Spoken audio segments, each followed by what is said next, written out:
Segundo o Instituto Nacional do Câncer, o câncer de colo retal é o terceiro tipo de câncer mais comum no Brasil. O número estimado de novos casos no último triênio é cerca de 46 mil casos, por volta de 22 mil casos entre homens e 24 mil casos entre mulheres. E hoje, na novela da Vida Real Especial, vamos conhecer a história da irmã Carmen Dias, que infelizmente passou por essa enfermidade. Mas antes de ouvir essa história, conversamos com o Dr. Felipe Moledo, que nos explicou melhor sobre os sintomas dessa doença. Falando especificamente da neoplasia maligna no reto, os sintomas mais comuns que a gente tem é o sangue nas fezes, né? A alteração do hábito intestinal. O que significa isso? O paciente rotineiramente tem um padrão de evacuação e ele começa a ter alteração disso. Fezes um pouco mais afiladas ou fezes mais amolecidas. O padrão de número de evacuações no dia pode mudar, diminuir ou aumentar. Então, ele pode ter dor ao evacuar. Então, esses costumam ser os sintomas mais comuns. Além de dor abdominal, perda de peso, cansaço, que às vezes está relacionado a um sangramento oculto do tumor que vai causando uma anemia. Então, esses são outros sintomas associados também. No começo de 2024, apareceu uma hemorroida devido a uma comida estragada que eu comi. Eu fui ao médico, ele solicitou exame de colonoscopia, que eu efetuei o exame, e eu não conseguia sentar direito por causa da hemorroida. Eu sentava de lado, porque ela doía. Como o sangramento nas fezes é um sintoma muito comum relacionado às hemorroidas, por exemplo, ou às vezes até uma fissura no ânus, é comum que os pacientes no começo negligenciem um pouco esses sintomas. E a gente entende, né? Quando a gente pega todo mundo que vai ter algum sangramento nas fezes, a maior parte dessas pessoas não tem câncer no reto.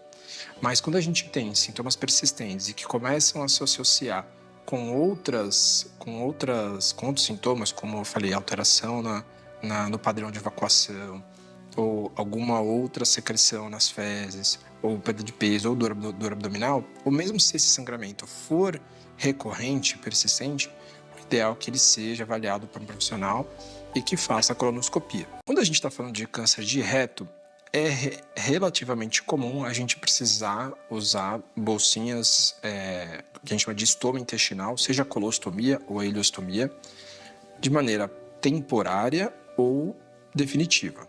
Tá? Então, quando a gente está falando de câncer de reto, isso é um pouco mais comum.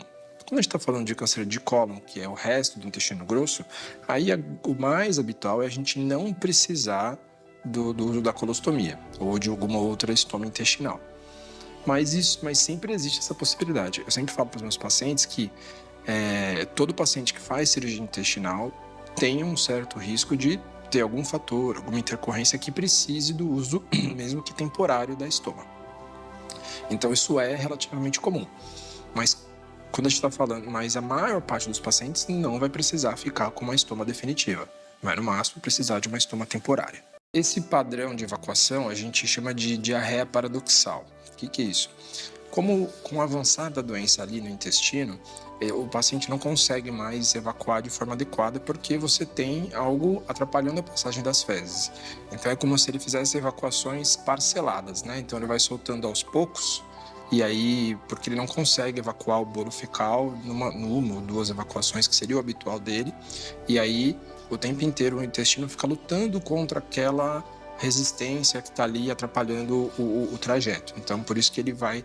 E aí, com esse processo de estímulo do intestino de tentar vencer essa resistência, acaba gerando esse sintoma de ir várias vezes ao banheiro e sempre evacuar um pouquinho, às vezes fezes mais afiladas, às vezes fezes líquidas, porque ele não consegue, por causa do processo de crescimento do tumor no órgão, evacuar o bolo fecal de forma adequada. A neoplasia maligna, ela é uma proliferação errática, caótica de algumas células, e o que difere ela da neoplasia benigna é a capacidade que ela tem de invadir o órgão onde ela nasceu, e aí, através disso, cair na corrente sanguínea e se espalhar para outros órgãos. Então, o estágio 3, basicamente no câncer de reto, é quando o tumor já contaminou, pela evolução da invasão do órgão, já contaminou os linfonodos ali da região, que ficam na região do reto.